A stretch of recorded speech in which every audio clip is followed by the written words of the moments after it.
আমাদের মাঝে এসে উপস্থিত হয়েছেন মাসুদ কামাল। মাসুদ কামাল সিনিয়র সাংবাদিক ও রাজনৈতিক বিশ্লেষক। মাসুদ কামাল, অশেষ ধন্যবাদ আসবার জন্য। আমরা রাজনীতির যে নির্বাচনের যে পরিবেশ, সেই পরিবেশ নিয়ে কথা বলছিলাম, তবে আমরা একটু নজর দিতে চাই যে রাজনৈতিক দলগুলো তারা আসলে ভোটারদের প্রতি যে নজরটা দিচ্ছে, ভোটের জন্য চেষ্টা করছে, সেই জায়গা থেকে এবার আওয়ামী লীগ নির্বাচনে নেই, আওয়ামী লীগের যে ভোট ব্যাংক, সেই ভোট ব্যাংকের প্রতিটা নজর আছে। সেই জায়গা থেকে কোন দল এগিয়ে আছে আপনার মনে হয়? এবং আসলে দক্ষিণ পন্থার উত্থান বলে অনেকেই কথা বলছে, এবং তারা আসলে বিশেষ করে জামাত ইসলামী, সেই জামাত ইসলামের ভোটের পরিমাণ যেখানে আমরা সবাই জানি যে কীরকম ছিল, তার আসন কীরকম ছিল, সেই জায়গা থেকে তারা আরেকটি প্রতিদ্বন্দ্বী দল হিসেবে দাঁড়িয়ে যাচ্ছে বলে যে বিশ্লেষণগুলো আমাদের সামনে আসছে, সেটার পেছনে নেপথ্যে আসলে কারণ কি বলে মনে হয় আপনার? আপনি তো অনেকগুলি কথা বললেন।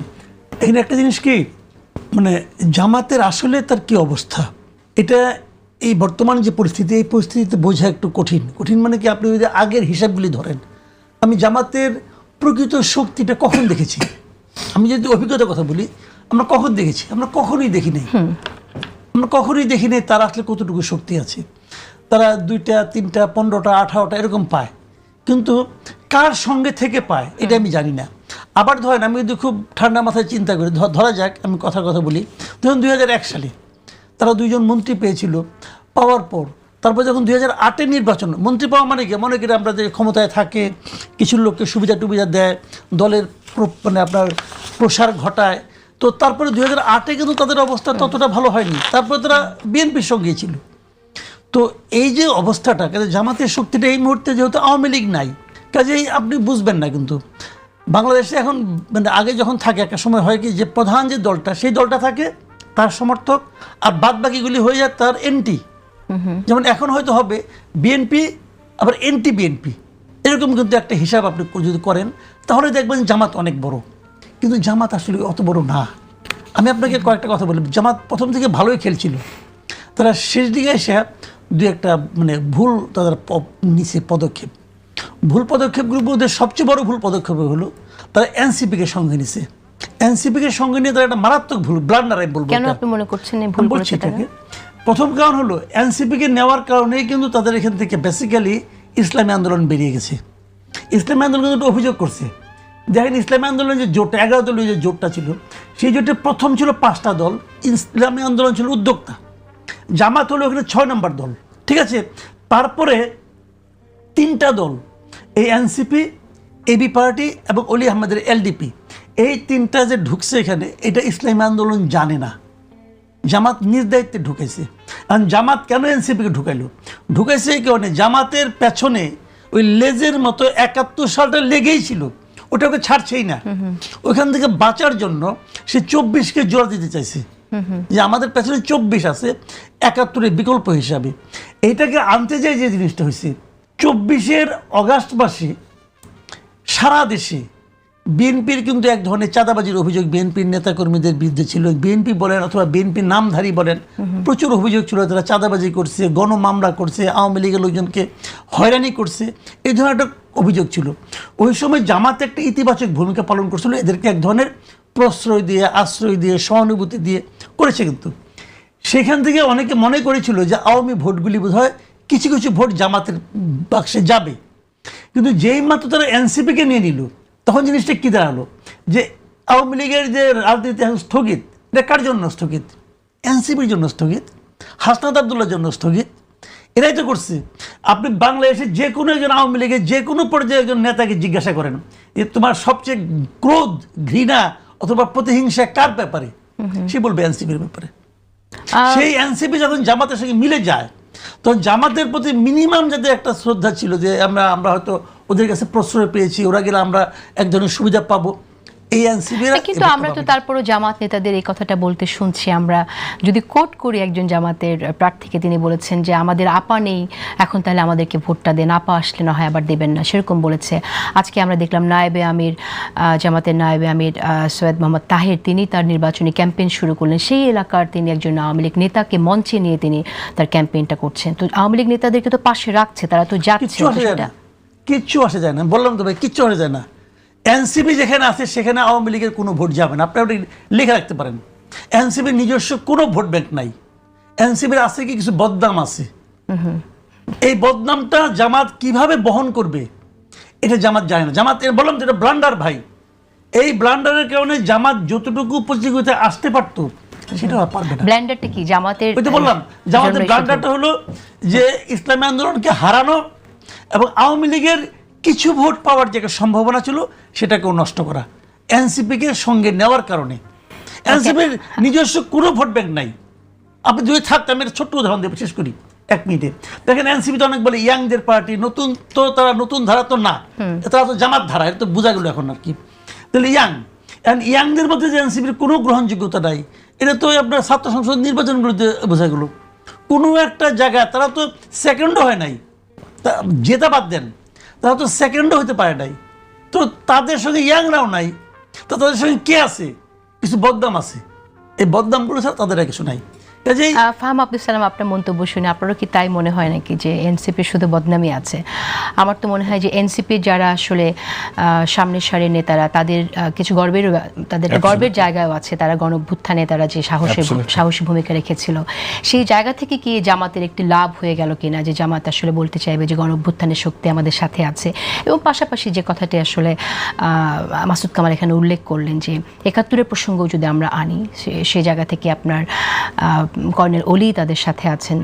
তার এই যে নতুন সংযোজন তাদের জোটে, এর মধ্য দিয়ে তারা আসলে কিছুটা পাপমোচন বা দায়মোচনের দিকে যাচ্ছে কিনা?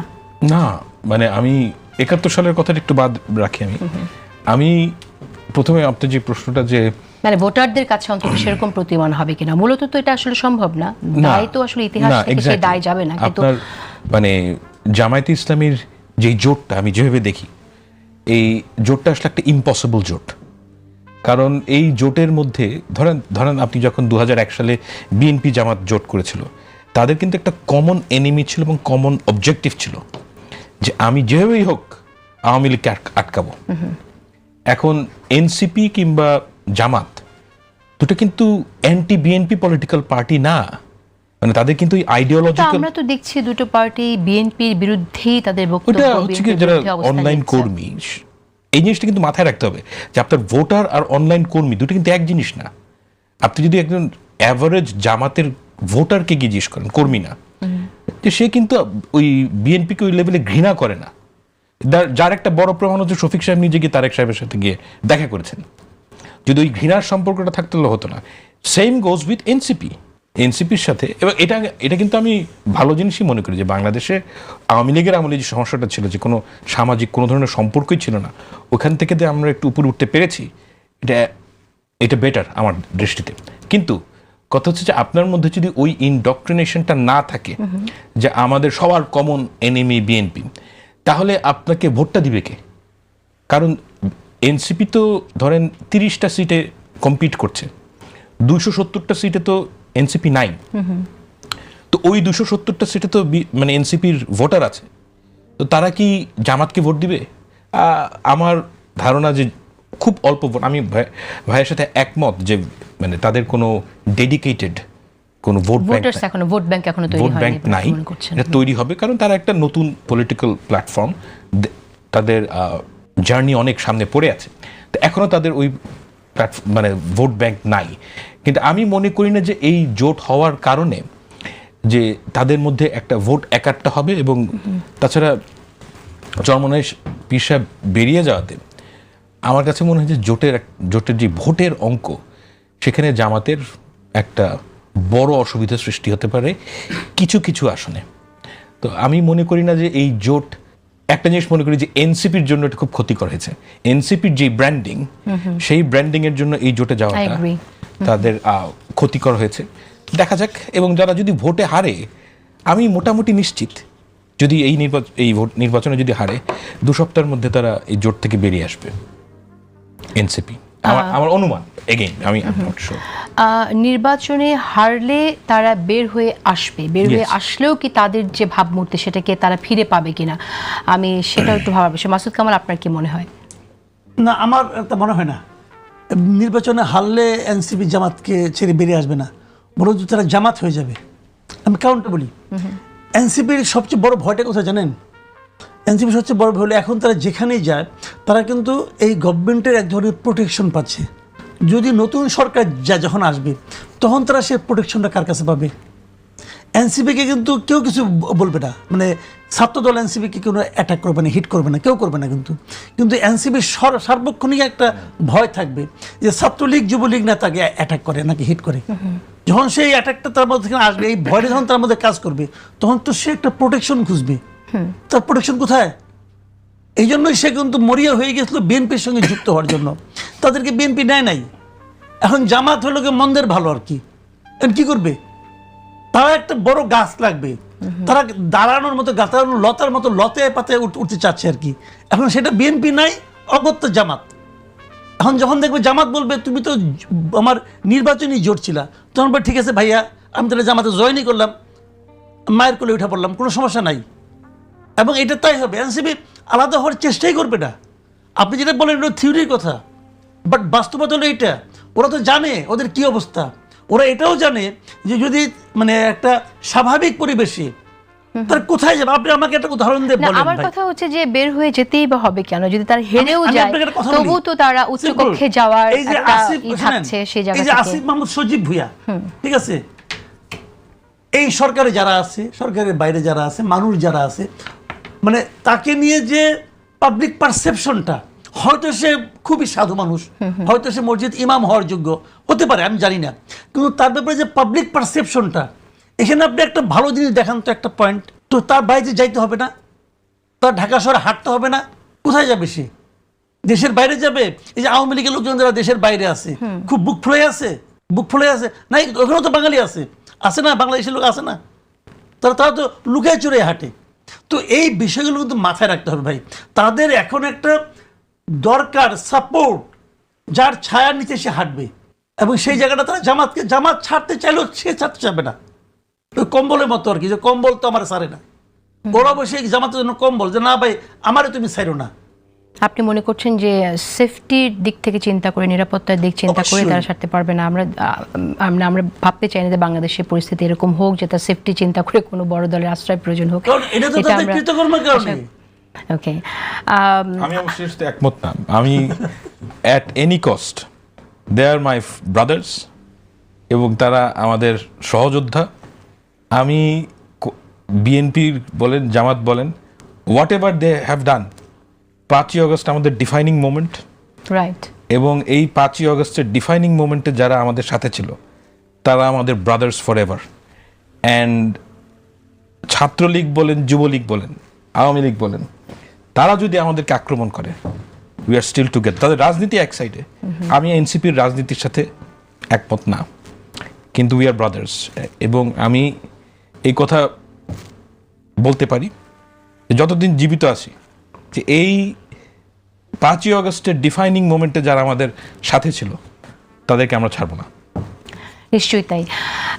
মাসুদ কামাল, তাহলে আমরা আওয়ামী ভোটে নজর যদি আমরা আমাদের আজকে টাইটেল এরকম সেদিকে যদি তাকাই, আপনি বলছেন যে জামাত এনসিপি জোট হওয়ার কারণে জামাত যে আওয়ামী ভোটটা পেত সেটা পাচ্ছে না। তাহলে কি মনে হয় যে আওয়ামী লীগের ভোটটা কোন দিকে যাবে? প্রশ্নটা এই জন্যই করছি কারণ আমরা দেশে বিদেশে নানান রিপোর্টে দেখতে পাচ্ছি যে ঐতিহাসিকভাবে জামাতের ভোট বেড়ে গেছে। জামাত এমন কি করেছে যে জামাতের ভোট এতটা বেড়ে যেতে পারে? এটাকে আপনি কিভাবে দেখছেন? এই তথ্যগুলো, বিশ্লেষণগুলো ঠিক না, নাকি এমন কিছু হচ্ছে আওয়ামী লীগের ভোট আসলে সেদিকে যাবে, অসাধারণ মানুষের ফ্লোটিং যে ভোট আছে তাদের দিকে যাবে? যদি যায় সেটা কি কারণে? দেখেন, আমি এখানে দুটো বিষয়, একটা হলো আওয়ামী লীগের ভোট কোন দিকে যাবে, আর 2 নম্বর কথা হলো যে জামাতের ভোট কেন, এই চেঞ্জটা কেন আসছে। আমি আওয়ামী লীগের ভোট সম্পর্কে আগে বলি। আওয়ামী লীগের যে ভোট, সেই ভোট যেগুলো আওয়ামী লীগের ভোট, মানে যারা আওয়ামী লীগ ছাড়া আর কাউকে ভোট দেয় না, এতদিন দিত না, অথবা আওয়ামী লীগের সরকারের কাছ থেকে নানা ধরনের সুযোগ সুবিধা পেয়েছে, ধান্দাবাজি করেছে, সমাজে তো আছে এরকম অনেক। তো তারা যারা ভোট দিতে যাবে, এদের মধ্যে আমার ধারণা যে এখানে অ্যাবাভ 60% আওয়ামী ভোটারের মধ্যে এরা ভোটই দিতে যাবে না, অ্যাবাভ 60%। ওকে, বাদ বাকি যে 40% থাকবে এরা যাবে ভোট দিতে। এদের মাঝখান থেকে বড় জোর 5% ভোট জামাত পাবে, বড় জোর 5%, মানে কি যারা মনে করেন ওই খুব ব্যক্তিগতভাবে তাদের দ্বারা উপকৃত হয়েছে এই সময়ে 5% ভোট পাবে। আর যে 30% ভোট আছে আপনার, 35%, সেগুলো কিছুটা পাবে বিএনপি, কিছুটা পাবে জাতীয় পার্টি। জাতীয় পার্টির কিন্তু আমরা সবাই মানে গুণার মধ্যে ধরতেছি না, একটু ধরেন। জাতীয় পার্টি দেখেন না, আপনি শেষ যেহেতু মুহূর্তে বলেছেন তাহলে তো ধরতেই হবে। না, আমি আমার যেটা ধারণা আর কি, জাতীয় পার্টিকে কিন্তু আওয়ামী লীগের লোকজন যে ভোট দিয়ে আসবে, লাঙ্গল মার্কা যখন দেখবে না, নৌকা মার্কা পাবে না, লাঙ্গল মার্কা যে চট করে দিয়ে আসবে। জামাতের সমস্যাটা কি আমি বলি আপনাকে, 8 ডিসেম্বরের পর এদেশের ভোটাররা দাঁড়িপাল্লা মার্কাটা দেখে নাই। এটা হলো রিয়েলিটি একদম, ঠিক আছে। বাংলাদেশের অনেক ভোট এখনো গ্রামে যায় না, আপনি এখন অনেক ভোট কিন্তু মার্কায় হয়। আমরা অনেক সময় দেখি কিন্তু এরকম যে গ্রামের একজন বৃদ্ধা মহিলার কাছে একজন প্রার্থী গেছে, বৃদ্ধা মহিলা বলতেছে, বাবা তুমি তো লোক ভালো, তোমায় তো আমি ভোট দিতাম, কিন্তু তোমার মার্কাটা ভালো হয় নাই। আমার শ্বশুরকে এই কথাটা বলছেন এক মহিলা, বলছে না? বৃদ্ধা মহিলা, যে আপনার তো সবকিছু ভালো, কিন্তু আপনার মার্কাটা কেন নৌকা না? এই যে মার্কাটা ভালো হয় নাই, এটা কিন্তু বলে গ্রামের মানুষ মার্কা চিনে, এখনো মার্কা চিনে। এটা আমি আপনি হয়তো আমাদের বুদ্ধিতে আমরা বুঝবো না, বাট এটা রিয়েলিটি। তো সেখানে আপনার 2009-এর পরে আপনি দেখেন দাঁড়িপাল্লা মার্কা কোথাও নাই, ওই হাইকোর্টের উপরে ছোট্ট করে আসা কোথাও নাই। ওদের দলীয় মার্কা পর্যন্ত ওদের কাছ থেকে কিন্তু নিয়ে নিয়েছিল হাসিনা গভর্নমেন্ট। হ্যাঁ, আচ্ছা, তাহলে ধানের শীষে কিন্তু 18 সালে একটা নির্বাচন করছিল, মার্কাটা তো বাজারে ছাড়ছিল, এবং বিএনপি তো অনেক মিটিং টিটিং করতো, সব মিটিং এর লোকজন কিন্তু মানে জীবন্ত ধানের শীষটি হাজির হইতো। কাজে ধানের শীষ কিন্তু মার্কা আছে, কিন্তু দাঁড়িপাল্লা মার্কা কেউ চিনে না, বরঞ্চ দাঁড়িপাল্লার চেয়ে লোকে হাত পাখা চিনে বেশি।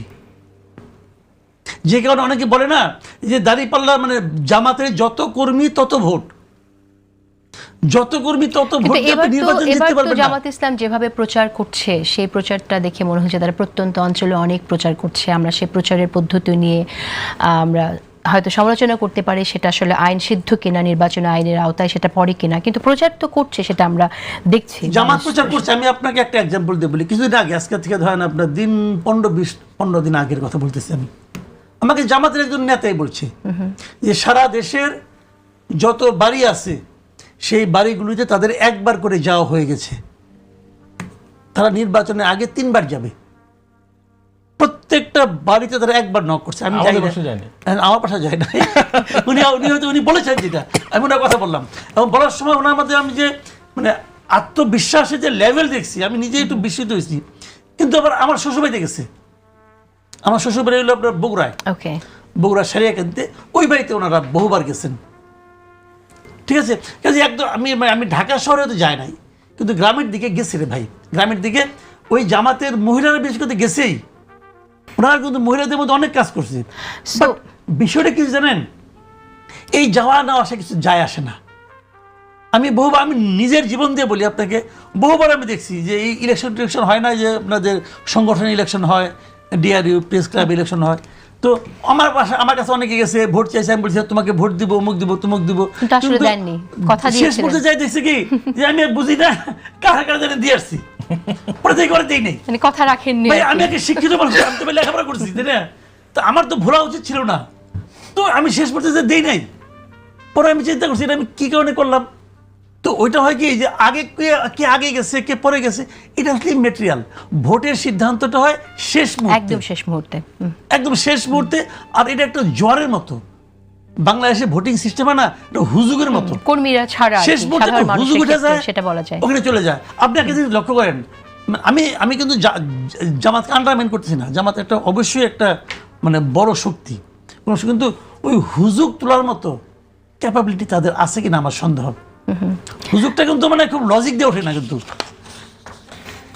আমি ফাহাম আব্দুল সালাম, আমি আপনার কাছে আসি। আমরা এই আলাপটা যখন করছি, তো ঠিক সেই সময়টাতে মাথায় রাখতে হবে যে আমরা আবার এরকম সমালোচনা শুনছি। সরকারের একজন উপদেষ্টা তিনি নিজে বলেছেন যে সরকারের একটি অংশ চায় না যে ভোটটা ভালো হোক, সেরকমটা শুনেছি। আবার আজকে বিএনপি নেতা তিনি মির্জা আব্বাস তিনি বললেন যে সরকার চাইতে বিশেষ দলকে সহযোগিতা করতে। আসলে নির্বাচনটা কতটুকু ভালো হবে, সুষ্ঠু নির্বাচন কতটুকু হবে বলে আপনার কাছে মনে হয়? ইলেকশন ইঞ্জিনিয়ারের কথা আমরা অনেক শুনি, সেরকম কোনো আশঙ্কা আপনি দেখেন কিনা? দেখেন, বাংলাদেশে রেজাল্ট বদলানোর জন্য, মানে একটা মিনিংফুল রিগিং করার জন্য যেই লজিস্টিক্স, যেই ধরনের প্ল্যানিং দরকার, আমি ব্যক্তিগতভাবে আমার অভিজ্ঞতা যে বিএনপি বলেন কিংবা জামায়াত ইসলামী বলেন, দুইটা দলেরই ওই লেভেলের কম্পিটেন্স নাই। মানে আপনি যদি বলেন যে একেবারে পুরো দেশের মানে 2013 কিংবা 2018 নির্বাচনের মতন ওই লেভেলের রিগিং করার এটা কিন্তু খুব কঠিন। এটার প্ল্যানিং খুব আগের থেকে করতে হয়, এটার সক্ষমতা লাগে, আপনার জায়গায় জায়গায় নিজের লোক লাগবে এবং তারা সবাই নিজের আত্মা বিক্রি করতে রাজি হতে হবে। এই লেভেলের সক্ষমতা বিএনপি কিংবা জামায়াতে ইসলামী দুটোর মধ্যেই নাই।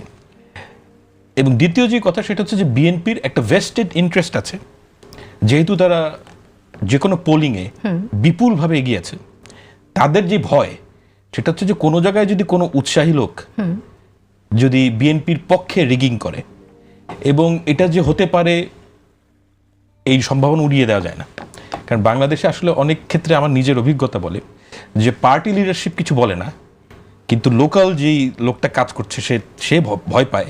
যে যেমন 2000 মানে ইটস এ ফানি স্টোরি, 2018 নির্বাচনে আওয়ামী লীগের অনেক জায়গায় মানে ওদের নিয়ম ছিল, ওরা বলেছিল যে এই এলাকা থেকে বিএনপিকে জেতাতে হবে, কিন্তু ওই এলাকার যে ডিসি, যে রিটার্নিং অফিসার, সে মনে করেছে যে এই এলাকার থেকে যদি পার্টির থেকে উপর থেকে যাই আসুক, আমার এলাকার থেকে যদি আওয়ামী লীগ না জিতে তাহলে আমার চাকরি থাকবে না। তো সে ওখানেও রিগিং করেছে। তো যে কথাটা আমি আসলে খুব ছোটভাবে বলতে চাই যে বড় লেভেলের রিগিং হবে না, ওই বড় লেভেলের ইলেকশন ইঞ্জিনিয়ারিং হবে না, কিন্তু ছোটখাটো ভুল ত্রুটি বহু জায়গায় থাকবে। ওকে, কিন্তু আমরা এই যে শুনি, আমরা অনেক শুনছি এটা যে প্রশাসনে অনেক লোক রয়ে গেছে যারা আসলে প্রশাসন নিরপেক্ষ না, মোটা দাগে এই কথাটা আমরা শুনছি।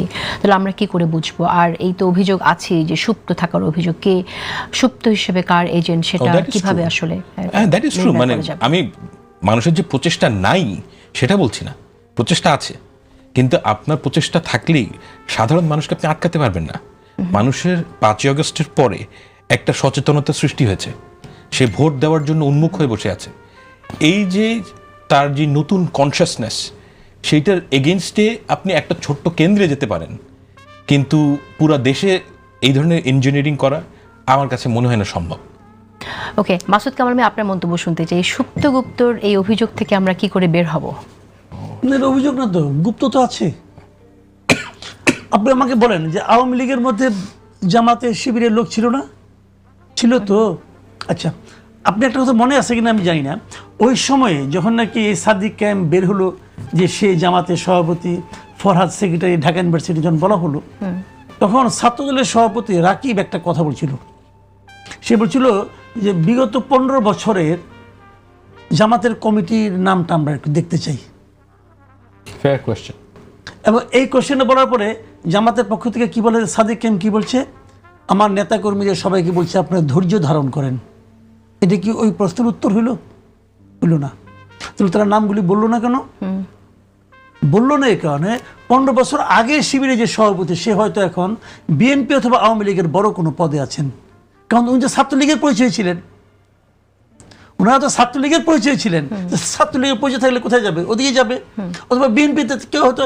আর যারা নাকি আওয়ামী লীগে যায়নি আর ছাত্রলীগে যায়নি গুপ্ত থাকতে পারে, তার জন্য তো বিএনপি অথবা ছাত্রদলে যাওয়া আরো সহজ। কারণ এখানে তো আপোষ কম করতে হবে, কারণ বিএনপির সঙ্গে তাদের তো আগের থেকে একটা জানাশোনা ছিল, একসঙ্গে রাজনীতি করছে, একসঙ্গে নির্বাচন করছে। কাজে বিএনপির মধ্যে গুপ্ত আছে, গুপ্ত আছে। এবং আমি তো মনে করি বিএনপির একদম খুব কেন্দ্রের মধ্যে গুপ্ত আছে, অনেকে আছে যারা নাকি ওই গুপ্ত হিসেবে কাজ করছে। আপনি আমাকে বলেন ভাই, গুপ্তচর কারা হয় সারা দুনিয়াতে? আপনি দেখেন গুপ্তচর কই? গুপ্তচর কি যে গ্রামাঞ্চলে পাঠায় নাকি? মনে করেন যদি মনে করেন ইন্ডিয়ার রয়কে পাঠায়, কিন্তু গ্রামের কৃষক বানাবে? তত বানাবে না, সরকারের মধ্যে নিবে, উচ্চ পদে বানাবে না। আমরা তো একসময় শুনছিলাম যে গর্ভজীবন নাকি সিআর এজেন্ট, শুনছিলাম তো। তো এখন বিষয়গুলো যেরকম, তারা তো ওই লেভেলে বানায়। তো ওই লেভেলে এখন তাহলে আমি যদি মনে করি যে বিএনপি যে বর্তমান যে একদম সেন্টারে যারা আছে, এখানে যেমন একজন আছে, আমি ধরলাম একজন, এখন একটা যদি থাকে মূল, আপনি কি বলবেন রে ভাই? যে কোনো প্ল্যান সে তো অনেক কিছু জানে। আমরা তো এরকম শুনতাম অনেক সময় আগে, এরকম শুনতাম যে মানে যাই হোক বলা ঠিক, আগে শুনতাম শোনা কথা যে ওই বিএনপির হয়তো আপনার কোনো একটা বড় গুরুত্বপূর্ণ মিটিং হচ্ছে, একজন নাকি আসতে করে মোবাইল ডাউন করে রাখছে, ওদিক দিয়ে আরেকজন শুনতেছে। তো তারপরে নাকি শুনছি যে একজন লিডার বলছে আপনি মোবাইলটা অফ করেন, এরকম কথাও বলা হয়েছে।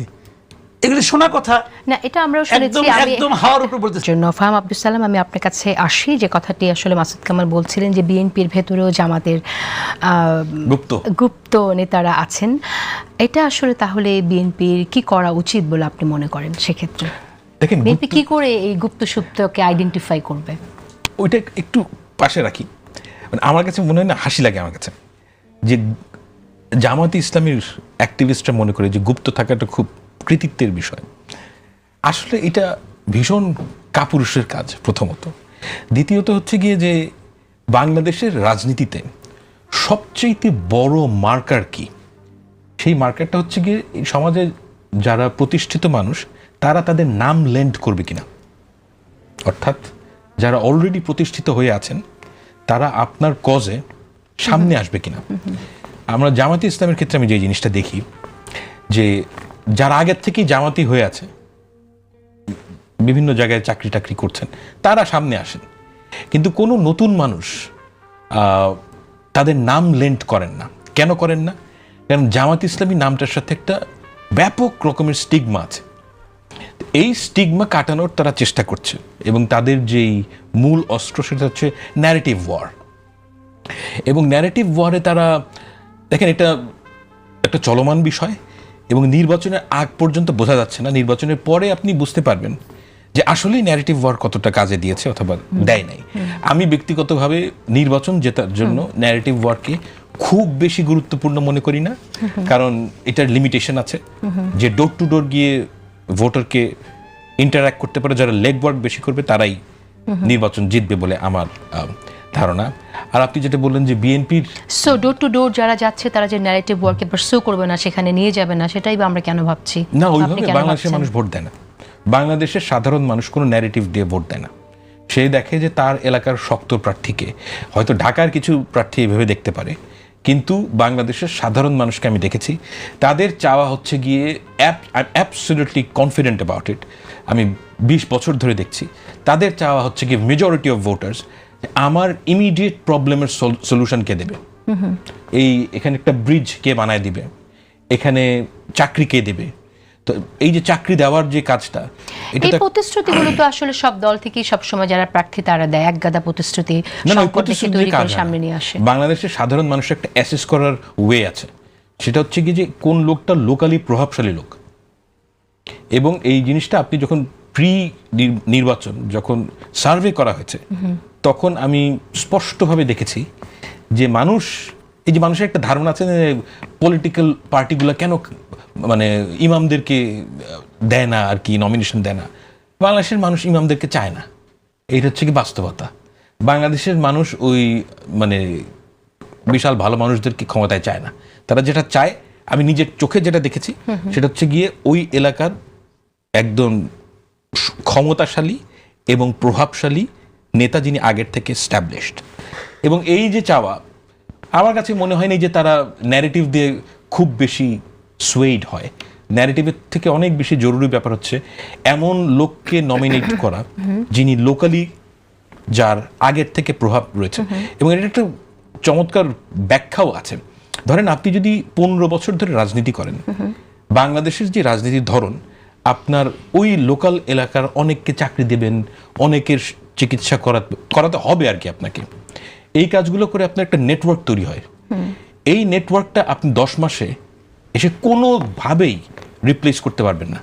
বাংলাদেশে এমন কোনো শাহরুখ খান নাই যে 10 মাসে এসে ওই জিনিসটাকে রিপ্লেস করে ফেলবেন। তো যেভাবেই বলুক, আলটিমেটলি লোকালি শক্তিশালী প্রার্থীর এইটার কোনো বিকল্প এখন পর্যন্ত তৈরি হয়নি। আপনি সমালোচনা করতে পারেন। আপনার একটা প্রশ্ন ছিল যে বিএনপির ভিতরে যদি গুপ্ত সুপ্ত থাকে, ওয়েল, গুপ্ত সুপ্ত থেকে আসলে পৃথিবীতে কিছু করা যায় না, এটা লুজারদের কাজ। এবং এটা আপনি ডিফিট মেনে নিচ্ছেন। গুপ্ত সুপ্ত থাকার কারণে বহু রাজার পরাজয় হয়েছে, আমরা দেখেছি না ইতিহাসে। তো ওটা মানে ওই লেভেল, ওটা একটা ভিন্ন লেভেল।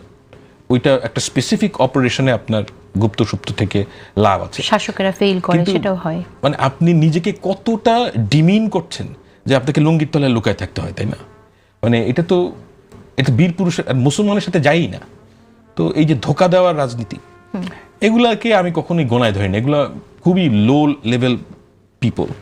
এটা কোনোদিন পৃথিবীতে কিছু করতে পারে না, হয়তো একটা চাকরি টাকরি পাবে, এগুলোতে খুশি থাকবে, দ্যাটস ইট। আমার মনে হয় আপনি একটু বেশি ছোট করেই দেখলেন। ছোটদেরকে ছোট করেই তো দেখতে হবে। এগ্রি করছি না আমি। মাসুদ কামাল, আমি আপনার কাছে আসি যে ফাহাম যেটা বললেন যে ন্যারেশন খুব একটা কাজে দেবে না, প্রার্থী আসলে যোগ্য প্রার্থী কিনা তা সেটাই সাধারণ মানুষ দেখবে, নিশ্চয়ই সেটা দেখবে, কিন্তু ন্যারেশনও কাজে অনেক সময় দেয়, আমরা দেখেছি। সেক্ষেত্রে এবার আমরা দেখলাম যেটা ন্যারেশন ডেভেলপ করার চেষ্টা করা হলো অনেক, জামাতের যে জোট, সেই জোট থেকে একটা ন্যারেশন ডেভেলপ করার চেষ্টা করা হলো, এখনও হচ্ছে। আমরা প্রত্যন্ত অঞ্চলে শুনছি একরকম যে অনেকে বলছে ইসলাম কায়েমের জন্য জামাত ইসলামে ভোট দেওয়ার কথা বলছে, আবার ন্যারেশনের দিক থেকে আমরা সংস্কারপন্থীদের পক্ষে ভোট চাই, সংস্কারের বিপক্ষে যারা আছে তাদেরকে বর্জন করুন, এই কথাগুলো আছে। আপনার কাছে কি মনে হয় ভোটাররা কতটুকু প্রভাবিত হবে? দেখেন, আমি বলি অনেকগুলি আপনার হুজুগই তোলা হচ্ছে, তবে যে হুজুগটা মোটামুটি কার্যকর, যে নাকি জামাতের এই বক্তব্যটা অনেকে খেয়েছে এবং অনেকে বলছে, সেটা হলো যে এদেরকে তো দেখেছি, এখন এটাকে একটু দেখি। এই বক্তব্যটা মোটামুটি পাবলিক কিছু খাচ্ছে, যে বিএনপিকে দেখেছি, আওয়ামী লীগকে দেখেছি, জাতীয় পার্টিকে দেখেছি, জামাতকে কখনো দেখা হয় নাই, দেখি না ওরা কি করে। এই হুজুগটা কিন্তু জামাত আবার ছড়াচ্ছে, খুব টেকনিক্যালি ছড়াচ্ছে। আমাকে ওই দিন আমি ওই দিন সোশ্যাল মিডিয়াতে একজন দেখলাম, একজন এরকম বলতেছেন যে উনি শাহবাগে উঠছেন, একটা রিক্সায় উঠছেন, হ্যাঁ, ওটা আপনার চোখে পড়ছে কিনা দেখছি। উনি বলছে যে ওই বলতেছে তুমি কাকে ভোট দিবা, কি সবাইকে দেখলাম, এবার জামাতকে একটু দেখি। পরে তাকে আবার টাকা টোকা দিয়ে সে আবার স্বীকার করছে এটা ঘটনা কীরকম, এরকম নাকি হচ্ছে। তাকে বলে আপনি সারাদিনে কত টাকা পান, 800 টাকা পান, 1000 টাকা পায়, তাকে 2000 টাকা দিয়ে দেয়। আপনি খালি যাত্রীকে এই কথাটা বলবেন, সবাইকে তো দেখলাম, এবার অন্যদেরকে দেখি, এইটুকু বলবেন, আর কিছু না। তো এটা সত্য মিথ্যা আমি জানি না, বাট এটা সত্য হতে পারে, মানে এই ধরনের বাস্তবতা সমাজে বিরাজ করে। কিন্তু এই একটা হুজুগ ছাড়া, একটা আপনার ন্যারেশন ছাড়া আর কিছু মার্কেটে কাজ করছে বলে আমার কাছে মনে হয় না, এটা করবে না। একটা জিনিস কি, আমি মানে অনেকেই বলতে শুনছি যে জিনিসটা, সেটা হলো গিয়া মানে ইলেকশনে যেটা হয়, এমনও হয় যে তুমি কার নাতি এটা ইম্পর্টেন্ট, ওই বাড়ির পোলা এটা ইম্পর্টেন্ট, বুঝছেন না? সে হয়তো এলাকায় থাকেই না রে ভাই, ওই বাড়ির পোলা তুমি, আচ্ছা তাহলে কত খারাপ হবো, আরে ভোট দাও। এগুলি কিন্তু বাংলাদেশের পলিটিক্স কিন্তু ভাই আপনার ওয়েস্টার্ন কান্ট্রি পলিটিক্সের মতো না। আমাদের ভোটিং সিস্টেমটা বহুত পিকুলিয়ার, এগুলো আমি দেখেছি, এগুলো হয়। আবার ওই যে আপনি গ্রামের মানুষের কাছে যাবেন, বুঝাতে যাবেন, বুঝবে না কিন্তু। আপনি বুঝা, আমি বুঝবো কেন ভাই? আমি বুঝি না, আমি বুঝি। সে কিন্তু গর্তমি করে, এবং তার বোঝা যে তার উপলব্ধিটা যে একদম ভুল, তাও কিন্তু আপনি ফালাই দিতে পারবেন না। আপনি বইটই পড়ছেন, তাতে কিন্তু আসা যায় না। তার বোঝা কিন্তু তার অভিজ্ঞতা থেকে আসছে, এবং ওইটাই তারা কিন্তু ভুল করে না। কাজে এই সমস্ত জায়গায় হয় কি, যে দেখেন একটা আমি বললাম তো, ইলেকশনে জিততে হলে ইলেকশনে জোয়ারের মতো, আপনি জোয়ারের মতো পানি আসতে হবে। আপনি বদনাতে ঢাইলে ভেজাতে পারবেন না ভাই, বদনার পানিতে ইলেকশন করতে পারবেন না, জোয়ারের পানিতে করতে হবে। সেই জোয়ারটা তোলার মতো অ্যাবিলিটি এই দলের নাই। এটা সবচেয়ে বাস্তব। আপনি জায়গা গুনগুন করে তাকে বোঝাচ্ছেন।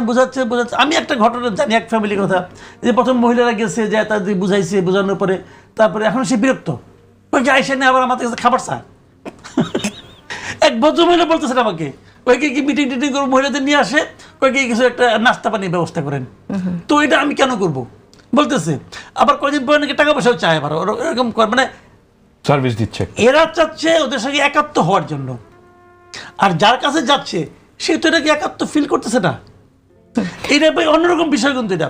কাজে ওভাবে কতটা সাকসেসফুল আমি যাই না, বাট একটা জিনিস হলো ওইটাই, যে আপনি কতটুকু মানুষকে ফিল করাইতে পারবেন, কঠিন। ওকে, আওয়ামী লীগ তো চাইবেই তার দল ফিরে আসুক, সেটা যেমন আছে, পাশাপাশি পার্শ্ববর্তী দেশ ভারতও চেয়েছে আওয়ামী লীগ ফিরে আসুক, নির্বাচনে অংশগ্রহণ করুক। সেটা শুধু ভারত না, আমরা জাতিসংঘের হিউম্যান রাইটসের যে রিপোর্টটা, সেখানেও আমরা সেরকম একটা পরামর্শ দেখেছিলাম। সেই জায়গা থেকে কি মনে হয় যে আমরা তো এরকম শুনে অনেকে আলোচনা করেন যে বাংলাদেশের দক্ষিণ পন্থার উত্থান, এ ধরনের একটি আলোচনা আছে, যেটা আপনার ভারত বলতে চায় এবং আওয়ামী লীগও বলতে চায়, এবং সেটা যদি হয় এর মধ্য দিয়ে একরকম আওয়ামী লীগের পুনর্বাসনটা ফিরে আসাটা সহজতর হবে। তো এখানে কি কোনো আন্তর্জাতিক কোনো আপনি দেখেন কিনা, যে একটি বিশেষ দলকে সমর্থন যোগানোর ক্ষেত্রে আওয়ামী লীগকে ফিরে আনার জন্য? না, আজকে তো আমি দেখলাম, আপনিও যে লেখাটাকে ইঙ্গিত করছেন, যে ওখানে আমি দেখলাম যে আমেরিকান এম্বাসিতে একজন ডিপ্লোম্যাট, তারা নাম প্রকাশ করে নাই, তারা বাংলাদেশের কোনো সাংবাদিকদের একটা জায়গায় তারা সরাসরি ওখানে বলেছেন, যেটা ইনফর্মাল ডিসকাশন, সেই ইনফর্মাল ডিসকাশনে তারা বলেছেন যে জামায়াত ইসলামের ব্যাপারে খুব পজিটিভ তারা। নাও এই ব্যাপারটাকে আমি সাদা মানুষদের লেন্সে দেখতে হবে জিনিসটাকে। এই ব্যাপারগুলো যে সবসময় খুব সুদূর প্রসারী ষড়যন্ত্রের অংশ তা না। এখানে একটা ব্যাপার হচ্ছে সাদা মানুষরা যেভাবে ডেমোক্রেসিকে বোঝে সেটা হচ্ছে একটা দেশে আপনার পলিটিক্যাল ফোর্সগুলোকে অ্যাক্টিভেট করতে হবে অনেকগুলো যদি থাকে। তবে আপনি যে রেফারেন্সটা দিলেন এর বাইরেও যদি আমরা বলি, আমরা ভারতের রেফারেন্সটা আমি টেনেছি, সেই জায়গা থেকে ওরা তো স্পষ্টই বলেছে যে আওয়ামী লীগের এবার নির্বাচনে থাকার ব্যাপারে আমরা কিন্তু স্পষ্ট দেখেছিলাম যে ইন্ডিয়ার দিক থেকে এবং ইন্ডিয়া খুবই পজিটিভ আওয়ামী লীগ, কিন্তু আওয়ামী লীগের পক্ষে ফিরে আসা আমি মানে বিদেশি আবার আমরা কিন্তু জামাতের নেতার সাথে ইন্ডিয়ার কূটনীতিবিদের মিটিং এর কথাও আমরা শুনেছি। ও ইয়েস, এবং আমি জানি মানে আরো নেতা রয়েছে যাদের সাথে ভারতীয় পার্লামেন্ট মেম্বাররা বাংলাদেশে এসে দেখা করেছেন, এগেইন গুপ্ত সুপ্ত ভাবে হোয়াটএভার ইউ সে। এগুলো হয়, এগুলো নিয়ে এত মানে উতলা হওয়ার কিছু নাই। একটা স্বাধীন রাষ্ট্রে এই ধরনের ঘটনা ঘটবেই। কিন্তু যে ব্যাপারটা আপনি ইঙ্গিত করতে চাইছেন যে বাংলাদেশে যদি আমরা একটা ডেমোক্রেটিক ফ্রেমওয়ার্ক তৈরি করতে চাই, আমাদেরকে বুঝতে হবে যে এখানকার ফোর্সগুলো কী হবে। সো ফার দেয়ার আর 3 ফোর্সেস, এনসিপি, বিএনপি এবং জামায়াতে ইসলামী। আমি মনে করি না, আমি মাসুদ কামাল ভাইয়ের সাথে একমত যে এনসিপি এখন পর্যন্ত তাদের যে প্রমিস ছিল সেটাতে ব্যর্থ হয়েছে পলিটিক্যালি।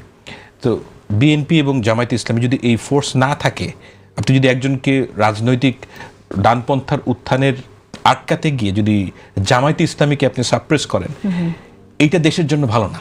দেশের জন্য ভালো না এই কারণে, আমার কাছে মনে হয় যে জামায়াতে ইসলামীকে ডানপন্থার উত্থান আটকানো প্রয়োজন, কিন্তু নট নেসেসারিলি সেটা অনেক ওয়ে আছে। আমি মনে করি যে law and order, strict law and order is good enough.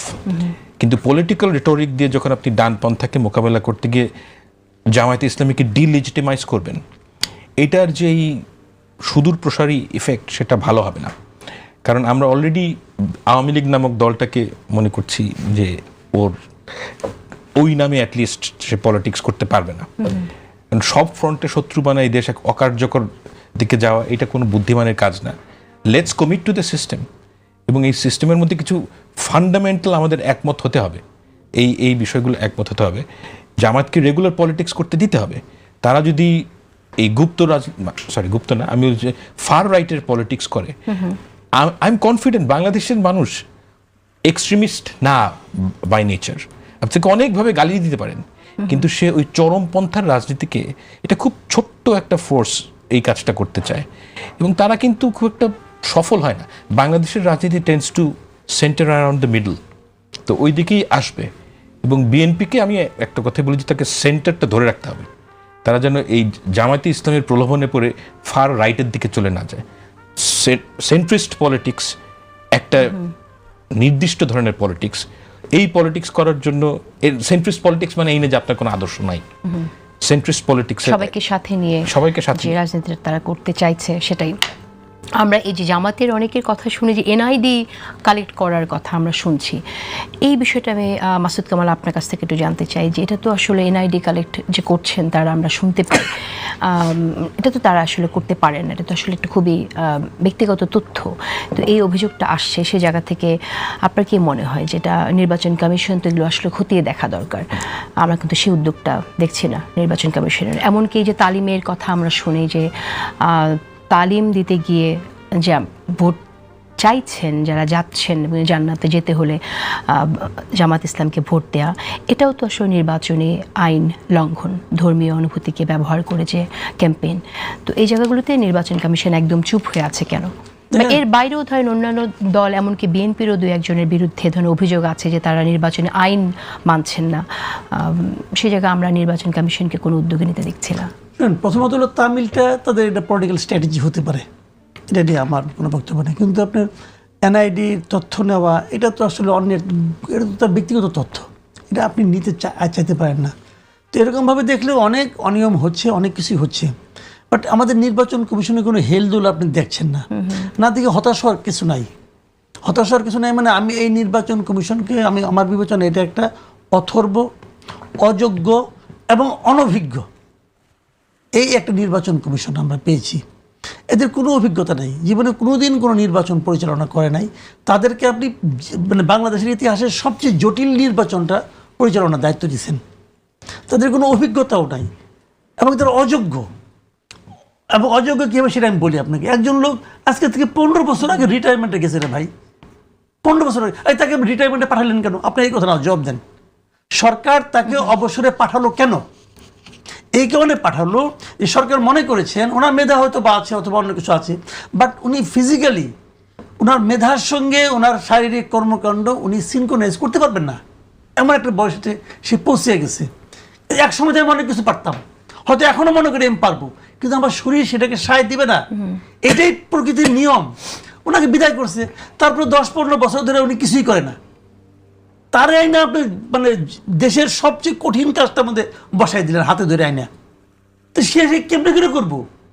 সে তো সিদ্ধা দেখেন আপনি একটা সামান্য একটা উদাহরণ দিয়ে বলি, 15 লাখের postal ballot, 15 lakh postal ballot, তার মধ্যে অর্ধেক হলো দেশে, অর্ধেক এইটাই তারা ম্যানেজ করতে পারতেছে না। তো 12 কোটি ভোটারের এই নির্বাচন তারা কেমন করে এই করবো? একই দিনে 12 কোটি লোকের 2টা নির্বাচন কেমন করে করবো রে ভাই? তাদের সেই অ্যাবিলিটি নাই। কাজেই যাদের এই ক্ষমতাই নাই তার কাছ থেকে আপনি খুঁটিটাই সমস্যা নেই, তাদের উপরে আপনি মন খারাপ করেন ভাই, এটা তো হলো না। মন খারাপ করেন না, এটাই তারা এটাই পারে, তারা এতটুকুই পারে, এটা মেনে নিয়েই আপনাকে কাজ করতে হবে। তাদের কাছ থেকে আশা করতে কোনো লাভ নাই না। এটা এবার প্রথম আমরা প্রবাসী ভোটারদের ভোটাধিকার পেতে দেখলাম, কিন্তু সেখানেও সেটা সমালোচিত হলো। এটা কি প্রথম হিসেবেই এখন সবাই মেনে নেবে, নাকি আসলে বিএনপি যে দাবিটা ছিল সেই দাবি তো আসলে নির্বাচন কমিশন এখানে মানলো না? আপনার কাছে কি মনে হয়? যদিও আমরা জানি যে প্রবাসী ভোটারদের যে ভোট সেটা একেবারে অনেক বিপুল ভোট না, কিন্তু তারপরও এটা ম্যাটার করে, নিশ্চয়ই ম্যাটার করে, কারণ আমরা জানি যে ভোটের হার জিতের খেলায় একটা ভোটও কখনো কখনো গুরুত্বপূর্ণ। আমি মনে করি না এবার ইলেকশন যেদিকেই জিতুক ওই লেভেলে হাড্ডাহাড্ডি নির্বাচন হবে, আমি মনে করি না। এবং এই বেলুনটা 12 ফেব্রুয়ারির পর ফুটবে, অনেকেই এটা তখন বুঝবে যে হাড্ডাহাড্ডি হবে না। নাও আপনার যে প্রশ্ন যে প্রবাসী ব্যালট, আমার কাছে মনে হচ্ছে যে এটা একটা রাজনৈতিক চাপ দেওয়ার জন্য বিএনপি এই জিনিসটা করেছে, চাপে রাখার জন্য। খুব যে বড় সমস্যা, এবং বিএনপির যে অভিযোগগুলো কিন্তু লজিক্যাল। এখন প্রশ্ন হচ্ছে যে অভিযোগ লজিক্যাল হলো, যে ভোট দিচ্ছে সে কি প্রবাসী একটা মানুষ, সে কি ধানের শীষ কিংবা দাড়িপাল্লা কিংবা শাপলাকলি খুঁজে বের করতে পারবে না? সে পারবে। এবং আমাদেরকে একটা জিনিস মনে রাখতে হবে, মাসুদ কামাল ভাইয়ের সাথে আমি একমত যে এইবারের যে নির্বাচন কমিশন সেটা বেশ দুর্বল, এবং এই দুর্বল হওয়ার যথার্থ কারণ আছে। কারণ 15 বছর ধরে আওয়ামী লীগ যে কাজটা করেছে, যে একদম সব লেভেলে ফিল্টার আউট করে শুধুমাত্র আওয়ামী লীগারদেরকে উপরে চাকরি দিয়েছে। তা আপনি যখন হুট করে ওদেরকে বের করে দিবেন, আপনি গিয়ে দেখবেন যে মানে সিনিয়র কোনো লোক নাই যে বেসিকলি আপনি বলবেন যে প্রফেশনাল অফিসার এবং কি বলবো যে নিরপেক্ষভাবে কাজ করতে সক্ষম, এই ধরনের লোক নেই বলছেন। আচ্ছা, শেষ করে দেব আমি একটু আপনার কাছে আপনার মন্তব্য শুনতে চাই যে বিএনপির প্রায় 1/2 আসনে আমরা দেখছি যে 91 মতো স্বতন্ত্র 91 জন স্বতন্ত্র প্রার্থী আছে, সেটা আসলে নির্বাচনে কতটুকু প্রভাবিত করবে বলে আপনার মনে হয়? বেশ অনেক সিটে এটা একটা সমস্যা তৈরি করবে। সো আমার কাছে যেটা এখন মনে হয় যে বিএনপির জন্য সবচেয়ে বড় যেই সংকট, সেটা জামায়াতে ইসলামী যতটা তাদের প্রতিদ্বন্দ্বী, তার চেয়ে বেশি সমস্যা তৈরি করবে যে এই ধরনের ভোটাররা, তার নিজের দলের থেকে যে বিদ্রোহী প্রার্থী দাঁড়িয়ে যাচ্ছে। এবং বিদ্রোহী পার্টিদেরকে অবশ্য এ কথাটাও সত্য যে অনেকেই বহিষ্কার করা হয়েছে। তো বহিষ্কার করার ফলে তাদের ক্ষমতা সিগনিফিকেন্টলি কমে যাবে, কারণ ওই লোকাল এলাকার যারা কর্মী তারা তার সাথে কাজ করবে না হয়তো, কারণ তাদেরও ভবিষ্যতের একটা বিষয় আছে, ক্যারিয়ারের প্রোগ্রেশনের, তারা হয়তো তার সাথে কাজ করবে না। কিন্তু তারপরও তারা যথেষ্ট ভোট কাটতে সক্ষম, এবং এই ভোট কাটতে এটার সুবিধা জামায়াত ইসলামী পাবে। শেষ করে দেবো, একেবারেই সময় নেই, যদি আপনি কিছু অ্যাড করতে চান মাসুদ কামাল। এখানে হলো কি জানেন, এখান থেকে বিএনপিকে একটা শিক্ষা নিতে হবে যে একটা পলিটিক্যাল পার্টি এইভাবে জোড়াতালি দিয়ে চলতে পারে না, যে পার্টির উপর কোনো কন্ট্রোল থাকবে না। আপনি একটা ঘটনা দেখেন, আমি একটা ছোট্ট একটা ঘটনা বলি, সিলেটের একটা ঘটনা। সিলেটের জামাতের একজন প্রার্থী, তাকে পার্টি বলছে তুমি প্রত্যাহার করে নাও, কারণ ওখানে আপনার এই নিজামে ইসলাম কি একটা পার্টি আছে, ওদের একজন প্রার্থীকে তারা এখানে দিয়েছে। উনি প্রত্যাহার করতে যাবেন, ওনার দলের লোকরা ওনাকে তালাবন্ধ করে রাখছে, উনি বেরোতে পারতেছেন না। ওনার দলের লোক বলছে না আপনাকে থাকতে হবে, উনি বেরোতে পারেন না, শেষ পর্যন্ত বেরোতে পারেননি। উনি বের হয়ে পরে বলতেছেন সাংবাদিকদের কাছে যে আমার দলের লোকরা আমাকে বেরোতে দেয়নি, আমার কর্মীরা, এতে আমি আপ্লুত, কিন্তু আমার পার্টি বলেছে প্রত্যাহার করতে, আমার তো প্রত্যাহার করা উচিত এবং সেটাই আমি করব। দেখেন এই যে পার্টির প্রতি যে একটা ডেডিকেশন, এটা হলো একটা পলিটিক্যাল পার্টি ক্যারেক্টার। এখন বিএনপি বলবে যে না আমি তো ওই ধরনের পার্টি না, বাট আপনি যে ধরনের পার্টি হন, আপনার সঙ্গে যে 20 বছর ছিল, ধরা যাক কথার কথা, তাকে আপনি কেন চিনতে পারলেন না যে সে যোগ্য প্রার্থী, অথবা সে কেন আমাদের আপনার শেষ স্বার্থটা করে বুঝতে দিতে পারলো হবে, না? একেবারেই সময় নেই, সে কেন একদমই বুঝতে তাই। পারলো হ্যাঁ, না? পার্টির এটা নিয়ে ভেতরে BNP কে ভাবতে হবে। পার্টির ভেতরে যে প্রসেসটা যেভাবে প্রার্থী সিলেক্ট করা হয় আমার মনে হয় সেটা আবার বিবেচনা করা দরকার।